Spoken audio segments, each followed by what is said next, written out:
Bonjour Anthony, bonjour à tous. Alors maintenant, j'aime bien commencer avec un truc avant tout, c'est de présenter l'invité.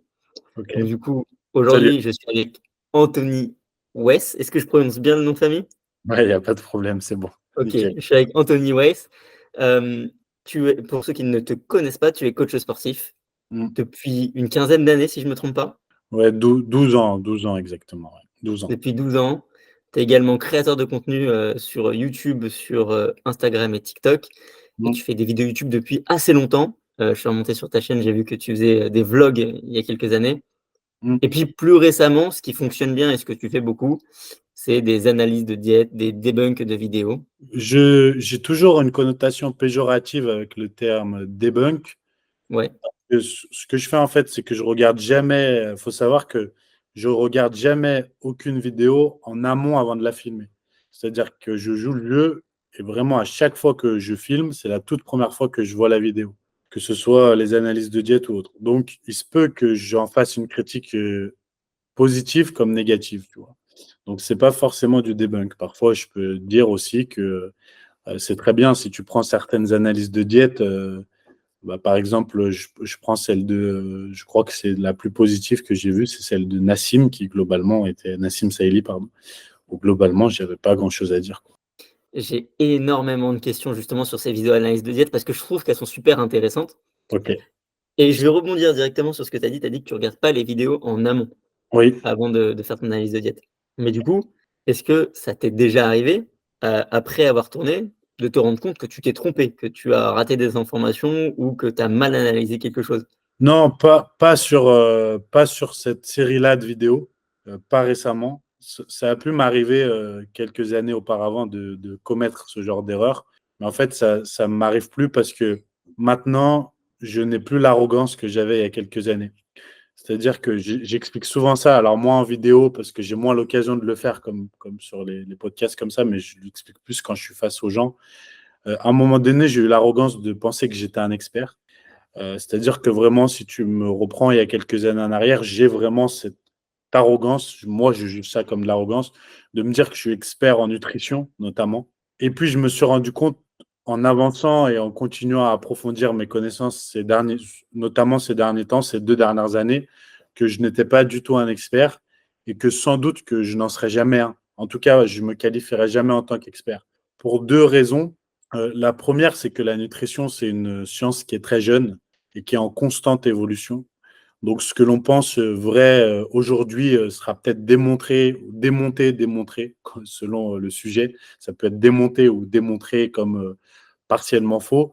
Donc, ça peut être n'importe quoi, hein, sur n'importe quelle donnée. Aujourd'hui, je vais te dire, je suis sûr que ça, c'est efficace. Et puis, peut-être que dans 3 4 ans, bah, en fait, ce ne sera pas le cas. Et aussi parce que c'est une science qui est vaste, qui est très, très vaste, tu vois? Tu peux, dire: «Je suis un expert en nutrition», c'est compliqué parce que est-ce que tu es un expert en nutrition, pour le diabète, pour la perte de poids, pour la prise de muscle, pour la santé, pour les sports d'endurance? Enfin, ça peut pour certaines pathologies, ça peut être très c'est très, très vaste, voilà. Donc c'est compliqué de dire: «Je suis un expert en nutrition». Et du coup, pour revenir à ta question, pardon, quand je fais les analyses de diète, j'ai toujours en moi, cette modération de me dire: «Si je ne sais pas, bah, je ne vais pas m'avancer». Donc je suis, beaucoup plus prudent, ou du moins beaucoup plus nuancé dans mes propos. C'est-à-dire que si tu regardes toutes les analyses de diète, tu vas voir à quel point, parfois j'amène de la nuance, sur ce que je vais dire, notamment, ce qui revient souvent, c'est le manque de lipides.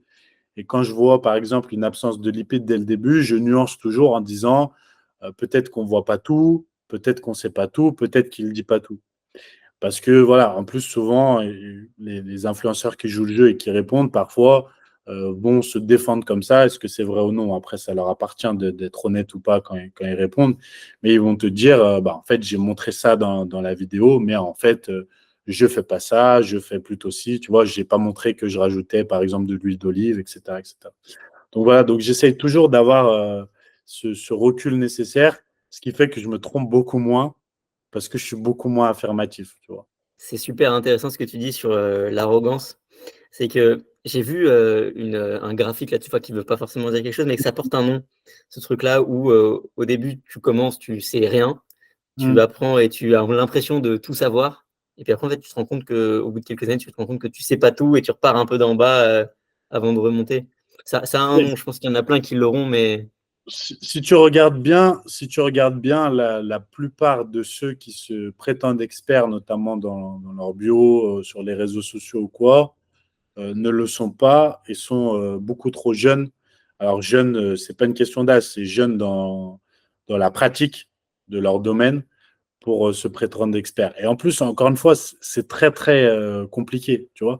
Par exemple, quand j'ai discuté avec Pierre Le Sueur, je ne sais pas si tu vois qui c'est, mais je lui ouais, ai je vois dit, très bien. on discutait et je disais, pour moi, il y a une différence entre être un spécialiste et être un expert, tu vois. Par exemple, le gynécologue est spécialiste de la gynécologie, ça ne veut pas dire qu'il est expert, tu vois.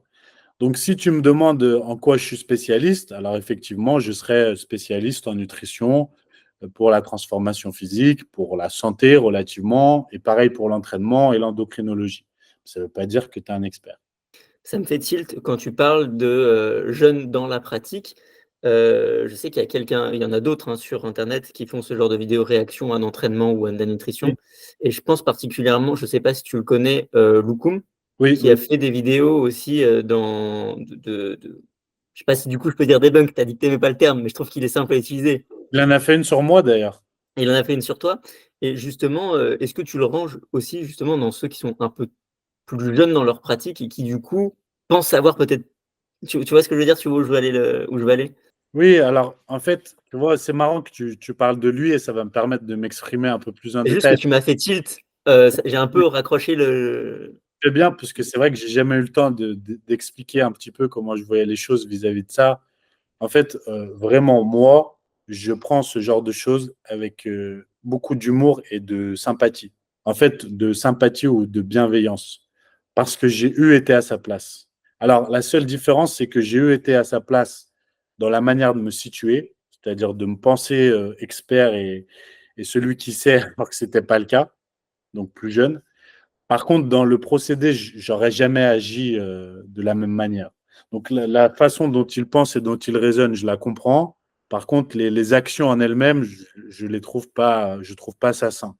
C'est-à-dire qu'on est dans cette position-là d'avancer son contenu, d'amener son contenu en disant, voilà, je sais, je suis un expert, je maîtrise, alors que c'est pas le cas. Bon, bah, c'est de l'arrogance, mais il n'y a rien de méchant. Par contre, d'aller dire, comme il le fait, c'est-à-dire que nous, ceux qui sont quand même plus en avance, alors c'est plus en avance dans les années de pratique, ça ne veut pas dire Effectivement, il a raison sur le fait que c'est pas pour ça qu'on sait mieux, mais d'aller nous attaquer frontalement avec arrogance, je ne pense pas que dans sa position à lui, ça soit un bon procédé, tu vois. Mais après, chacun, voilà, ça c'est mon point de vue. Mais pourquoi je le prends avec beaucoup de sympathie et d'humour, c'est parce qu'au fond, ça reste qu'un jeune qui veut se faire sa place, tu vois. Ça reste qu'un jeune qui veut se faire sa place, qui, quoi qu'on en dise, si tu as un peu de psychologie, manque forcément pour l'instant de confiance en lui. Et donc, il utilise les moyens qu'il peut pour se mettre en avant et pour se faire sa place, tu vois. Donc, je vois un peu ça comme un adolescent, tu vois, qui veut auprès des adultes se montrer. Et puis, de temps en temps, bah, via des petites vidéos, il faut un petit peu leur mettre une petite tape derrière la tête gentil en disant, ouais, écoute, Coco, tu as encore 14 ans, tu as 2-3 poils au pubis, ok, mais calme-toi, prends le temps, tu vois, travaille encore comme nous on le fait, et puis tu te rendras compte dans 5-6 ans que en fait, bah, tout ce que tu penses savoir est discutable et que tu es très loin d'être un expert parce que nous, on n'en est pas non plus, tu vois. Voilà, je pense que c'est juste ça, mais euh, tu le remarques par une chose, ce Loukoum-là, il fait déjà des formations. Comment peux-tu en être à ce stade et déjà vendre de la formation? Tu vois. Comment? Mais est-ce que du coup, en fait, je trouve qu'il est important et intéressant ce débat parce que je sais que c'est des arguments qui sont avancés, je me suis pas mal documenté sur le truc et il a avancé lui ses arguments que ses connaissances ne sont pas les siennes et qu'il ne fait que relayer la parole de d'autres finalement et c'est son argument principal justement quand on parle de son inexpérience. Non, bien sûr, j'ai vu la liste des Américains dont il disait répéter les propos, et je les ai, et je connais la plupart, je regardais leurs comptes, je regardais leurs travaux et tout, c'est pas le problème. Mais le problème étant que lorsqu'il dit ça, ça veut dire que qui juge que ces gens-là sont des experts, c'est lui, puisqu'il te dit, bah, en fait, moi, je ne fais que répéter le propos de ces gens qui sont des experts. Mais qui les a qualifiés d'experts? C'est eux-mêmes qui se sont, soit c'est eux-mêmes qui se sont qualifiés d'experts, soit c'est lui qui juge qu'ils sont des experts. Donc, encore une fois, tu n'es en proie qu'à son jugement à lui. Et comment est-ce qu'il juge de si quelqu'un est un expert ou non, avec ses connaissances à lui? Donc, peut-être qu'il va se rendre compte dans 2, 3 ans que sur sa liste de 5, 6 gars à qui il fait confiance et dont il répète les propos mot pour mot, ce qui est en soi pas très mature, parce que quand tu répètes les propos mot pour mot de quelqu'un, ça veut dire que tu prends tout au pied de la lettre. Est-ce que tu as vérifié ou non, tu vois? Et bah, peut-être qu'il va se rendre compte que dans le lot, il y en a qui disent des conneries, tu vois? Et c'est là où ça manque de maturité, en tout cas professionnelle. Tu vois, tu peux pas te dire, tu peux pas te défendre derrière ça. Dans ce cas, toi, demain, tu peux faire exactement la même chose. Tu prends Gundeal, je vais te citer des références en France. Tu prends Gundeal, Rudy Koya, Delavier, Vénesson.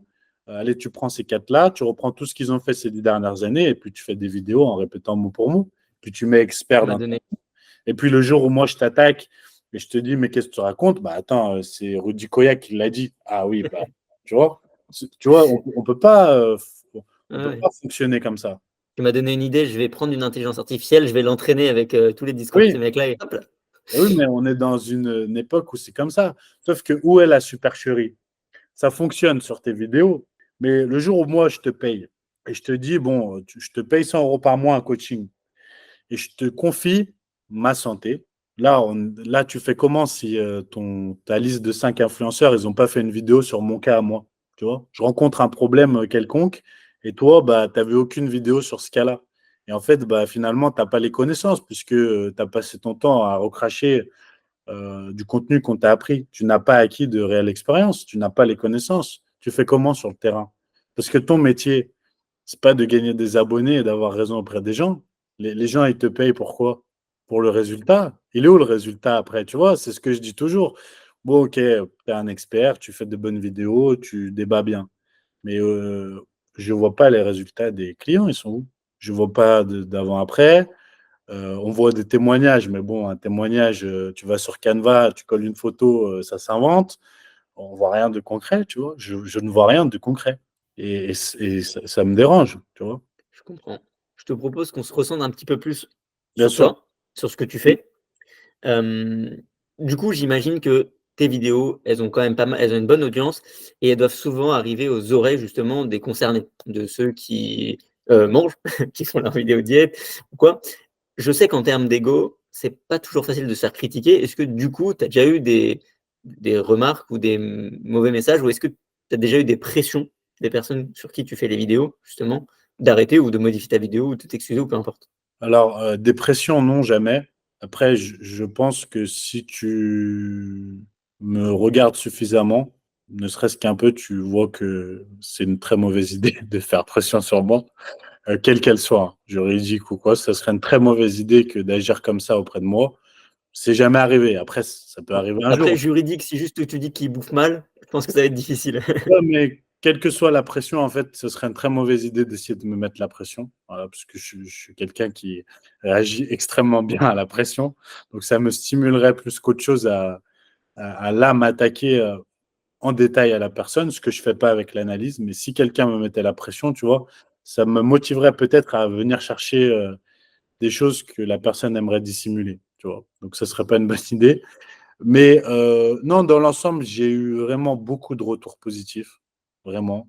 Heu, dans 75 des cas, les concernés viennent commenter la vidéo de manière positive. Par exemple, la dernière analyse que j'ai fait, c'est Thibaut InShape. Bah, tu vois, il est venu commenter sur YouTube. Alors, je ne sais pas comment il a vu la vidéo, parce que je suppose qu'il a désactivé les notifications depuis longtemps, mais il est venu commenter, vraiment, donc j'étais surpris. Mais voilà, donc soit ils réagissent pas, soit j'en ai eu un ou deux, alors plus sur des réels, qui ont réagi. Mais en fait, ça reste des réactions assez normales, je trouve, et souvent plutôt ridicules. Donc voilà, ça nourrit plus ma vidéo, l'algorithme et l'attrait des gens qu'autre chose. Voilà. Après, il faut savoir que sur le plan personnel, je suis très détaché de tout ça.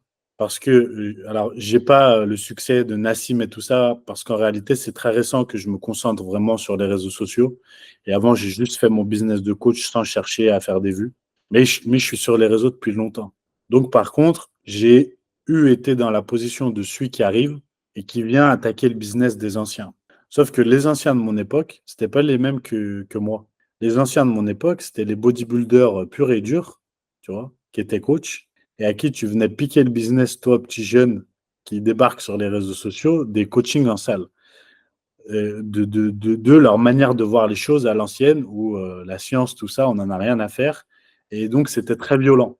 Et en fait, du coup, pour survivre professionnellement parlant dans ce milieu, j'ai dû vite apprendre à me détacher de ça. C'est-à-dire bah, des critiques, du regard des autres, etc. Et du coup, ça fait que maintenant, je suis très détaché. Donc, c'est-à-dire que même si je reçois, et ça m'est arrivé sur TikTok, une avalanche de commentaires négatifs sur une vidéo, c'est-à-dire vraiment les gens se déchaînent parce que voilà, ça leur plaît pas, ils comprennent mal. En fait, une fois que je coupe cet appareil, tu vois, je suis chez moi, j'ai mes amis, ma vie, les gens ils sont pas là, j'ai ma femme, mes enfants, et tout ça, ça n'existe plus. C'est que du virtuel. Et je sais qui je suis, ce que je fais, tu vois, j'ai suffisamment confiance en moi. C'est pas de l'ego, la confiance en moi, pour me dire, voilà, c'est leur avis. On peut pas plaire à tout le monde. Tu seras forcément à un moment donné, tu vois, critiqué, toi et moi. Et donc, il faut absolument faire abstraction de ça. Il faut accepter. C'est ce que je dis souvent à ces gens. Si tu réagis mal, bah, tu n'as pas compris le jeu des réseaux sociaux. C'est que là, toi et moi, on est en train de parler. On doit accepter qu'il y a des gens qui vont dire bah, ce podcast, il est super. Et il y a des gens qui vont dire bah, c'est de la merde, vous êtes des cons. Tu vois. Bah, parce qu'on s'expose publiquement. C'est comme ça. On doit accepter. Tu ne peux pas accepter le positif mais dire ah, non, non, le négatif, je prends pas. Tu es obligé. Tu n'as pas le choix. C'est une pièce et tu prends les deux côtés de la pièce. Tu vois. Donc voilà. Je pense qu'une fois que tu as assimilé ça, voilà, tu le comprends. Tu te dis il y aura des critiques, des choses très méchantes même. Tu vois, il y aura des insultes sans fondement sur peut-être le physique, des va machiner ta maman. Enfin, tu vois, des trucs aucun rapport. Et voilà, tu le prends, tu le lis et puis tu fais abstraction. Quoi. Tu sais que là, tu soulèves un point parce que, il y a souvent je parle avec des gens qui aimeraient se lancer sur les réseaux et qui le font pas justement par peur des commentaires Mm. et j'ai remarqué un truc, c'est que le premier commentaire méchant, il fait toujours mal. Le premier quoi tu peux être toujours préparé, tu peux être aussi détaché que tu veux. Le premier commentaire méchant, tu te dis: «Mais pourquoi?» Tu vois? Et Mm. puis très vite, comme tu dis, en fait, c'est enfin moi je le vois un peu des fois comme un jeu, tu vois? J'éteins mon téléphone Oui, et c'est oui, oui. terminé et on repasse dans le réel et puis c'est surtout moi ce qui m'a vraiment fait me détacher aussi de ces commentaires et c'est un conseil que je vais donner aux gens qui veulent se lancer et qui reçoivent des commentaires méchants. Imaginez juste la personne qui est chez elle en train d'écrire le commentaire, quoi. Genre je trouve c'est délirant. Avec son téléphone, ultra vénère, alors que toi tu es chill. Je trouve franchement c'est la meilleure image. Moi j'adore cette image. Oui, D'imaginer la personne en train d'écrire le commentaire méchant, je trouve ça non, c'est très sûr, marrant. voilà, il faut. Mais je pense que voilà, il faut pas. Quand c'est comme ça, il faut toujours prendre du recul. Je pense qu'il faut jamais réagir à chaud, y compris quand tu te fais clasher. D'ailleurs, je conseille à tous ceux qui vont regarder ça, si un jour j'analyse vos contenus et tout, ne répondez pas à chaud.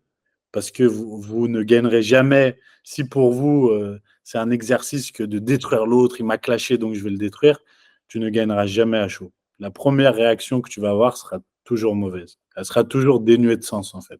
Pourquoi? Parce que tu es en proie à tes émotions. Et quand tu es en proie à tes émotions, tu es irrationnel dans ton discours. Alors tu vas bégayer, tu vas être tout rouge. Tu vois, ça n'a aucun sens. Donc la première chose, quand ça arrive, une avalanche comme ça ou quoi, c'est t'éteins, tu prends du recul et puis tu réfléchis. Et après, tu réponds. C'est la première chose à faire, je pense. Mais c'est un exercice, voilà, mais il faut l'accepter. Et aujourd'hui, est-ce que tu as l'impression, heu, qu'il y a une méconnaissance, même au niveau des coachs, des créateurs de contenu plus généralement, est-ce que tu as l'impression qu'il y a une méconnaissance du monde de la nutrition? Ouais, je pense que ça a toujours été parce que déjà, il faut bien retenir toujours qu'à l'école, tu n'as aucune notion de nutrition. Aucune. On ne t'enseigne aucune notion. De la petite maternelle jusqu'en terminale, on ne t'apprend rien en nutrition. En tout cas, rien de. Non, rien. Enfin, dans mes souvenirs, rien. Je pense que ça n'a pas changé. Enfin, c'est sûr, puisque j'ai deux Je te enfants. confirme. Voilà, ça n'a. Donc, on ne t'apprend rien. Comment, du coup, est-ce que tu acquiers des connaissances? Bah, tu les acquiers à l'époque, si tu enlèves Internet, les réseaux sociaux, tu les acquiers soit via des livres, mais la plupart des gens ne lisent pas de bouquins sur le sujet, sinon tu les as via la télé. Et en fait, la majorité des connaissances des gens lambda, à l'époque, toute une génération, viennent de ce qu'ils entendent à la télé. Qui intervient sur la nutrition à la télé? Ça, c'est très intéressant à étudier. C'est des experts. Mais qui les qualifie d'experts? C'est la télé. Maintenant, pose-toi la question, est-ce qu'ils sont qualifiés d'experts, ils sont invités parce qu'ils sont réellement bons ou parce qu'ils sont copains avec le producteur, le présentateur, parce qu'ils sont bankable, parce que, tu vois, quelle est la raison pour laquelle ils sont invités? Bon, maintenant, grâce aux réseaux sociaux, Dieu merci, tu t'aperçois que la plupart des nutritionnistes qui sont invités à la télé et qui sont connus, je ne vais pas citer de nom, hein, tu penses tout de suite à deux ou trois, disent beaucoup de conneries et ne sont pas bons, tu vois. Mais tu le sais maintenant. Mais ces nutritionnistes, médecins-là, ils ont éduqué toute une partie de nos parents, grands-parents sur la nutrition. Donc déjà, tu as toute cette génération-là qui a des connaissances que via ça. Maintenant, tu prends une autre génération, mais alors je ne sais pas quel âge tu as, la trentaine à peu près. Exactement, c'est ça. Voilà, à peu près comme moi. Donc nous, notre génération, on a eu moitié la télé, si tu enlèves les livres, moitié Internet. Donc c'est déjà un peu mieux. C'était déjà un peu mieux. Mais maintenant, les générations de maintenant, c'est quoi? C'est les réseaux. Alors, je zappe sur TikTok, une vidéo nutrition, un machin. Et la question, c'est comment tu fais le tri? Parce que sur les réseaux, tout le monde peut. Moi, demain, je peux prendre mon téléphone et je suis nul en mécanique. Mais demain, je peux faire une vidéo comment réparer un moteur. Puis j'improvise, tu vois. Donc, si je suis bon, en plus, tu vois, si je suis bon manipulateur, je suis bon en communication, je peux faire croire n'importe quoi. Donc, du coup, les gens acquièrent des connaissances via les réseaux sociaux, ok? Principalement. Mais ils ne trient pas, ils ne savent pas trier. Donc, en fait, le problème, c'est qu'il y a beaucoup plus de gens qui ont de notions en nutrition qu'avant, qui entendent parler de la nutrition qu'avant, ça c'est sûr. Il y a beaucoup plus de contenu sur la nutrition, c'est beaucoup plus accessible. Mais par contre, c'est toujours aussi dur, voire même 10 fois plus dur, de trouver quelle info est la bonne. Tu as dit plein de choses intéressantes. Je vais essayer de ne pas perdre mon fil de pensée. Ouais. Mais tu parlais de nutrition à l'école, qu'on n'apprenait pas du tout la nutrition. Et pour ceux qui écoutent le podcast, je vais vous proposer un petit jeu. Et même toi, Anthony, tu pourras le tester si tu veux. Majoritairement, ceux qui écoutent le podcast et notre communauté sont des gens qui sont dans la musculation, qui sont dans le sport, le bien-être. Et donc, ils ont des notions de nutrition, même les plus basiques. Lire une étiquette nutritionnelle, lire une liste d'ingrédients. Et j'ai découvert il n'y a pas longtemps, en tout cas je l'ai redécouvert, parce que je suis trop baigné dans cet univers-là, que les gens qui ne sont pas dans le sport, majoritairement, ne sont pas capables de lire une étiquette nutritionnelle derrière un produit dans un magasin. Et je vous mets au défi, ceux qui écoutent, d'aller voir des gens qui sont autour de vous, qui ne sont pas dans le sport, et sur 10 personnes, voyez combien ne savent pas lire une étiquette, ce que c'est les glucides, lipides, protéines, etc. Et vous serez super surpris qu'en fait, très peu de gens savent le faire. Très Mm. très peu de gens savent le faire. Aucune éducation sur ça. C'est assez dingue. Et pour rebondir aussi sur ce que tu disais sur l'accès à l'information, il y a, j'ai l'impression que ça s'est aussi accéléré peut-être avec TikTok. Le contenu qui va être mis en avant, c'est le contenu controversé qui va avoir un avis, différent un avis choc, un avis différent et du coup, c'est ce type de contenu-là qui va, être mis en avant et pas forcément la bonne information qui prendrait du temps et qui est pas toujours sexy. C'est ça, parce qu'on est dans une ère où ce qui est le plus important, c'est comment tu dis les choses plus que ce que tu dis vraiment, tu vois? Et ça, je m'en suis rendu compte. C'est grâce à ça que je commence à percer tout doucement sur les réseaux sociaux, parce que je me suis rendu compte qu'avant, je disais plein de choses bien, mais je ne savais pas comment les dire sur les réseaux et qu'il faut les raconter différemment. Et c'est ce qui fait peur, parce que en fait, tu te rends compte que tu peux dire à peu près n'importe quoi sur n'importe quel sujet.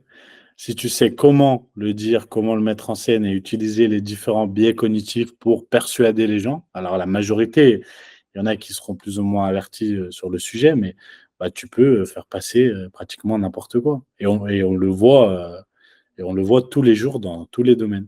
Bah, parce que l'info, choc du moment, là, la vidéo à laquelle je pense, c'est les extensions de triceps, qui font, brûler du gras, c'est ça? Hein? C'est ça la Ouais, vidéo? c'est ça. Bah, là, aujourd'hui, on enregistre, j'ai sorti cette vidéo. Alors, même si, tu vois, ça, par exemple, je l'ai nuancé, parce que ça, c'est aussi un fléau de notre époque, c'est l'image. C'est-à-dire que les gens ont vu un gars avec un look un peu loufoque, baba cool, les cheveux longs, et qui sort une info comme ça, et ils se sont dit, il raconte forcément de la merde, sans chercher plus loin, tu vois. Et ça, c'est pareil, c'est un gros problème de notre époque. C'est que si tu n'as pas le look de ce que tu racontes, tu n'es forcément pas crédible. Et ça, c'est quand on tombe là-dedans, c'est un vrai problème. Ça veut dire qu'encore une fois, l'image que tu renvoies compte plus que ce que tu racontes. Mais quand on parle de nutrition et de santé, c'est un vrai problème que de réfléchir comme ça. Tu vois? Si tu en es là, dans ton raisonnement, tu vas avoir de vrais problèmes pour faire tes choix dans les différents domaines sur qui écouter.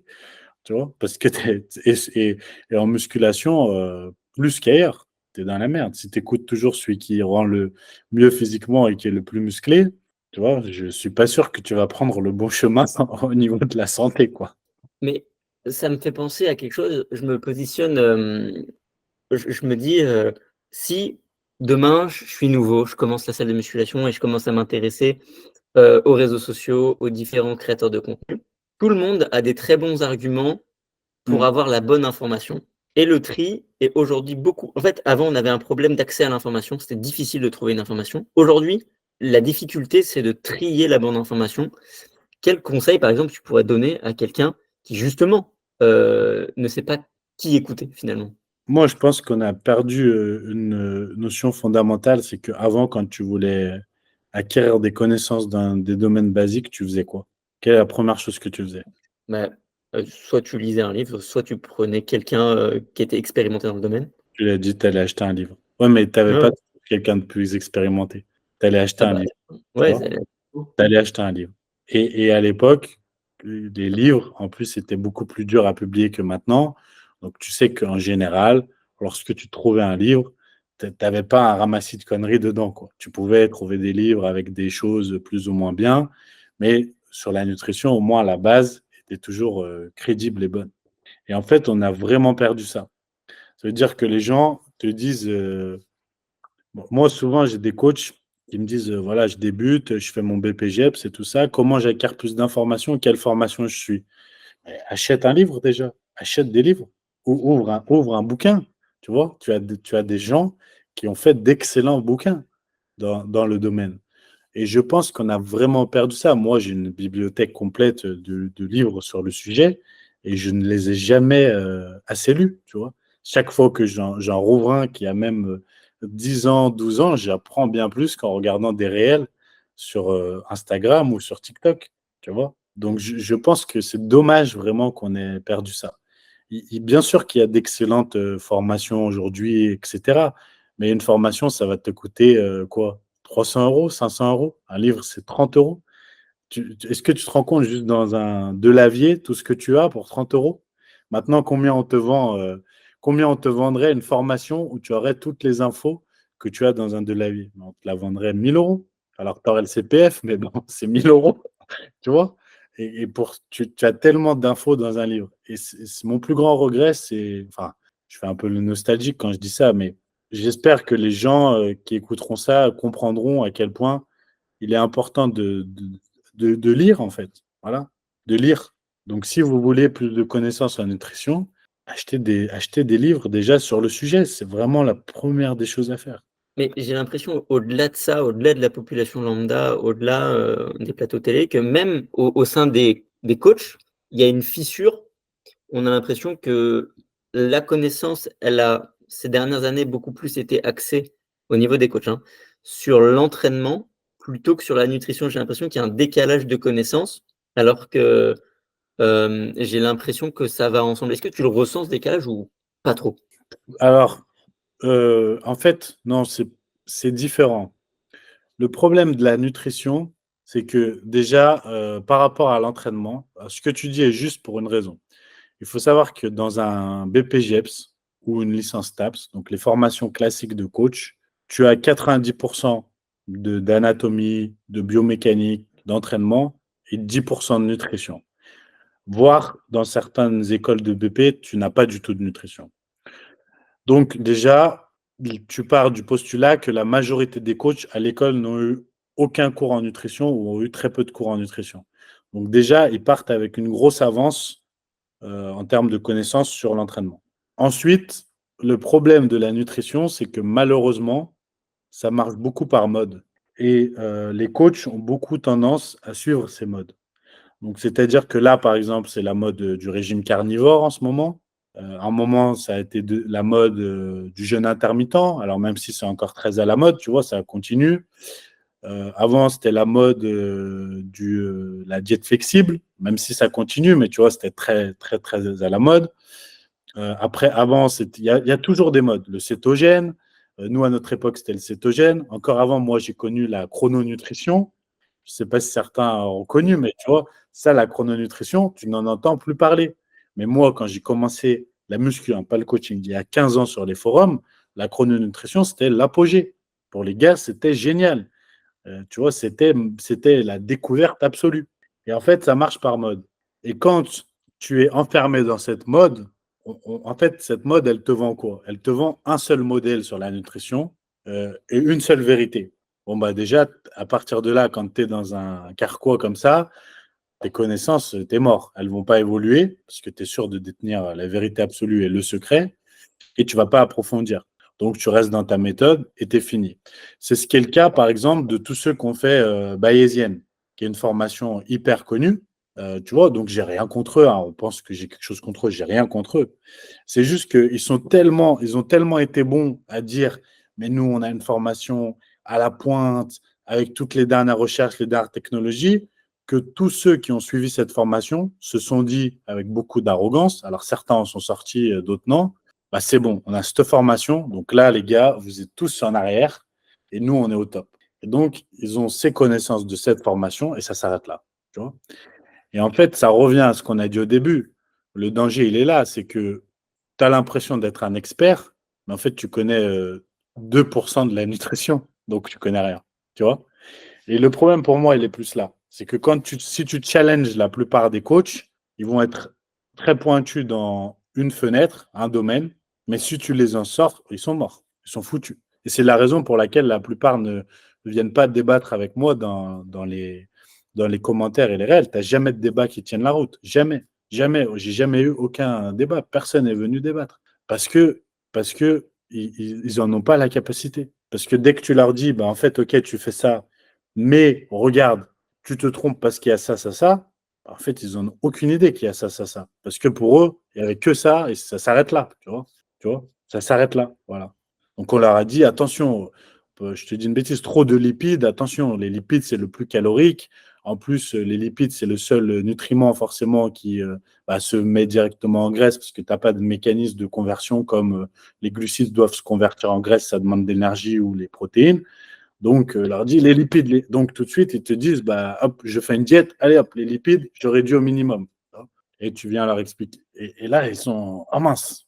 Donc, voilà, ça explique un petit peu tout ça. Et la nutrition, c'est bien plus complexe que l'entraînement. Bien plus. Ça me fait marrer parce que tu sais, quand tu parles des lipides, je me rappelle quand j'ai commencé tout au début la nutrition et je vois les gens derrière leur écran, ils ont fait la même erreur que moi, j'en suis sûr. Il y avait écrit fat et moi je me suis dit: «C'est sûr, si je mange ça, c'est sûr, c'est le truc qui fait grossir». Oui, bah oui. Non, mais Mais bon, ça c'est une erreur que je pense que tous les gens ont fait au début. Enfin, j'espère que je suis pas le seul. après, ça vient de qui? C'est pareil, ça vient de la télé. Ça vient de qui? Vous êtes ce que vous mangez. Donc, si tu manges gras, t'es gras. Ça vient de qui? Ne mangez pas trop gras, pas trop sucré, pas trop salé. Les gens, ils font quel raccourci? Il faut pas manger le gras, le sucre, le sel, c'est pas bon. Et tu regardes la plupart des gens, tu fais le même exercice dont tu parlais, là, à lire les étiquettes. Demande-leur, est-ce que le gras, c'est bon? Ah, le gras, c'est pas bon. Le sucre, c'est bon? Ah non, le sucre, c'est pas bon. Le sel, c'est bon? Ah non, non, le sel, c'est pas bon. Tu vois? Et c'est pareil, cette réponse-là, les trois sont fausses. Le sucre, c'est pas mauvais, le sel, c'est pas mauvais, et le gras, c'est pas mauvais. C'est quel sucre, alors quel sucre, quel gras, quelle proportion, quelle quantité, tu vois, voilà. C'est bien plus complexe. Et il est là le problème. C'est vrai et on va faire un tout petit arrêt sur image. Tu parlais des différents régimes. Moi, je suis toujours bloqué en 2022, où, c'était vraiment la mode de l'OMAD. Je crois que c'était Ouais. 2022. Je pense que tu l'avais vu un peu passer cette mode. Hem, écoute, de manière plus générale, on peut parler de l'OMAD, mais de manière plus générale, qu'est-ce que tu penses, toi, justement, un peu plus en détail de toutes ces différentes modes de régime, intermittents, OMAD, et cetera? Est-ce que déjà, pour toi et de manière claire pour le tout le monde, est-ce qu'il y a quelque chose qui est mieux que quelque chose d'autre? Ou au contraire, est-ce que ça a pas trop d'importance? Alors, ce qu'il faut voir, c'est que derrière chacune de ces modes de diète, tu as toujours un gars à la base qui veut te vendre un livre, ou en tout cas qui veut te vendre quelque chose, mais la plupart du temps, c'est un livre, hein. Le jeûne intermittent, moi, je l'ai vu arriver, hein, ça s'appelait Lean Gains. C'était Martin Berkman, j'espère que je prononce bien son nom, Berkman. Ça a 20 ans. Il faut savoir que ça a 20 ans dans le milieu de la muscu et que moi, je l'ai eu pratiqué, hein, le jeûne intermittent, et il y avait deux versions. Tu avais le jeûne intermittent classique et tu avais, on appelait ça à l'époque la Warrior Diet. Écoute bien. Qu'est-ce qu'était la Warrior Diet? Tu vas voir. C'était un repas par jour et tout le reste, tu jeûnais. C'est quoi l'OMAD? C'est pareil. Exactement la même chose. Donc, c'est la Warrior Diet d'il y a 15-20 ans qu'on faisait sur les forums. Tu vois. Donc déjà, tu vois, alors ils sont précurseurs, ils ont tout inventé et c'est la révolution avec les nouvelles études. Mais bon, je te garantis que tu as Warrior Diet, tu vas sur le forum All Musculation et je te jure que tu vas trouver des posts de gars, dont moi, je ne sais plus mon pseudo sur ce forum, qui faisaient la Warrior Diet. Donc il n'y a aucune révolution puisqu'on la faisait il y a 15 ans. Comme le jeûne intermittent, hein, exactement pareil. Donc on l'a eu fait. Donc ces gars-là, quand on vient leur dire, non mais tu fais l'expert avec ta méthode révolutionnaire, calme-toi. Ils sont tellement arrogants qu'ils disent ouais, mais ils savent pas. Mais on l'a fait. On l'a fait. Tu étais encore à l'école primaire. Tu vois, tu connaissais même pas la musculation qu'on l'a testé ta diète. Bon, ils ont du mal avec ça, certes. Donc voilà, c'est des modes qui reviennent. Maintenant, moi, je n'ai rien contre celui qui veut faire un warrior diet, OMAD, un jeûne intermittent, etc. Par contre, j'en ai après les gens qui viennent te dire que c'est la méthode miracle, le modèle que tout le monde devrait suivre et que c'est supérieur à tous les autres. Parce que déjà, ils ont toujours des arguments qui ne tiennent absolument pas la route scientifiquement parlant. Ils avancent des choses qui sont invérifiables et qui sont souvent ridicules, tu vois. Et ensuite, ils oublient un facteur clé, c'est que une diète, ça doit être personnalisé. Donc, si pour toi, vraiment, la meilleure solution et le top, c'est de faire un repas par jour parce que tu ne te vois pas faire autrement, etc., et que tu as bien compris que physiologiquement, ce n'était pas le top, certes que tu aurais sûrement de meilleurs résultats en faisant autre chose, mais que tu n'arrives pas de façon à tenir une diète si tu ne fais pas autrement, et que ça te permet d'être en bonne santé et perdre du poids, eh bien fais-le. Mais moi, j'en veux pas aux gens qui le pratiquent, jamais. Je n'en ai jamais après les gens qui la pratiquent. J'en ai après les gens qui se disent experts et qui nous vendent du miracle là où il n'y en a aucun. Donc je déteste ces gens qui prônent ces modes et qui les mettent en avant. Parce que je sais qu'ils sont mal intentionnés au fond. Tu vois, ils sont vraiment mal intentionnés la plupart du temps. Et c'est que du business si tu regardes bien. La seule chose qui compte, au final, c'est de te vendre le modèle miracle. Il n'y a rien derrière, rien. Est-ce que du coup, on se prendrait pas souvent trop la tête avec la nutrition et que la solution la plus simple, ce serait juste de respecter ses macros, après peu importe comment, et de les respecter en mangeant les aliments de la meilleure qualité possible, avec le budget qu'on a? Est-ce que ce serait finalement pas ça la solution? Ben, si, c'est sûr que de toute façon, tu as deux bases qui sont inhérentes. La première, c'est que c'est le total calorique, en tout cas la balance calorique entre ce que tu dépenses et ce que tu manges. Soit effectivement, tu es en déficit, tu vas perdre du poids, soit tu es en surplus, tu vas en prendre. Ou alors tu es en maintien et ton poids va se maintenir. Ça, c'est la première donnée. La deuxième donnée, c'est ta composition corporelle. C'est-à-dire que pour un certain poids, tu peux avoir plus ou moins de masse grasse ou plus ou moins de masse musculaire. Et ça, les gens l'oublient. Donc ensuite, ça, c'est la répartition de tes macronutriments et la qualité de ce que tu vas manger qui va impacter ta composition corporelle. C'est-à-dire pour un certain poids, tu vas avoir plus ou moins de masse grasse ou plus ou moins de masse musculaire. Et ensuite, il y a la troisième donnée, qui est celle qui est la plus oubliée par la totalité de notre milieu, par 90% des gens de notre milieu, et ça me fait mal à la tête parce que je ne comprends pas, c'est le point de vue santé. C'est-à-dire que la plupart des gens aujourd'hui se disent, ce qui compte, c'est le total, c'est les deux éléments que je t'ai dit avant. Donc, on peut manger de la junk food, etc., etc. Et le facteur santé, ils en ont rien à faire. Donc, si tu tiens compte du dernier paramètre, qui est pour moi le plus fondamental, parce que si tu n'as plus la santé, tu peux dire tout ce que tu veux, tu n'as plus rien. Ton physique, tu le regarderas juste sur ton téléphone en photo et tu n'auras plus rien si tu n'as plus de santé, peu importe qui tu es. Dans ce cas, effectivement, tu as totalement raison. Mais il ne faut jamais oublier le troisième paramètre, qui est la santé. Et donc, tu dois tenir compte pour ça de l'impact qu'ont les aliments sur la santé. Donc, ça ne veut pas dire que tu dois jamais aller au McDonald's si tu aimes le McDonald's ou manger du saucisson ou autre. Ça veut dire que tu dois être conscient de qu'est-ce qui impacte négativement ou non ta santé et faire en sorte que ce qui impacte le plus négativement ta santé, bah, tu le consommes le moins souvent possible avec le moins de quantité possible. Tu vois, c'est de la logique. Justement, j'ai encore deux trois petits points sur lesquels te faire rebondir en nutrition et je pense que ça va être super intéressant. Si je me trompe pas, tu parlais dans une de tes vidéos de la différence de qualité des aliments. Mm. Je m'explique. Au-delà de parler de junk food et de bouffe traditionnelle, tu parlais potentiellement de différence entre des œufs premier prix et des œufs bio. Est-ce que ça a réellement un impact? Est-ce que ça a une différence ou pas du tout? Alors, je sais que beaucoup de gens ont lu, il me semble que c'est l'article du Point, je crois que c'est le journal Le Point, ou je sais plus, c'est un autre journal, qui comparait la qualité des différents œufs et qui donc concluait que, au final, les œufs de poule élevés en cage ou les œufs de poule élevés en extérieur, ça faisait aucune différence. Et donc, conclusion, on peut acheter des œufs de poule élevés en cage. Donc, j'ai eu beaucoup de commentaires là-dessus, notamment sur TikTok, en disant ça sert à rien d'aller acheter des œufs bio, etc. Sauf que je n'ai jamais dit que la qualité des œufs dépendait de l'environnement des poules, intérieur ou extérieur. Parce que tu manges à McDonald's, dans le McDonald's ou sur la terrasse chez toi au bord de la piscine, tu manges à McDonald's. Tu vois. Donc, ce qu'il faut voir, c'est que quand les œufs sont d'un producteur local que tu connais et que tu sais comment il alimente les poules et elles vivent, ou quand tu prends des œufs qui doivent respecter une charte très stricte du style label rouge, bleu, blanc, cœur ou bio, eh bien, il faut que tu saches que, bien sûr, l'environnement des poules n'est pas le même, mais ça, on va dire que c'est pour une question éthique, parce que moi, perso, acheter des œufs de poules qui sont élevés 50 000 par cage, qui ne voient jamais la lumière du jour et tout, bon, je ne suis pas vegan, mais regarde, j'ai un feu d'artifice. Tu vois ce que je dis est bien. Et commencer mais c'est toi qui as fait ça? Je sais pas comment. Ça m'est arrivé lors d'un dernier podcast, je sais pas pourquoi. Donc, Bah, euh, bravo. merci. Donc, oui, donc je suis pas vegan, mais c'est pas très éthique pour moi, donc je préfère quand même éviter.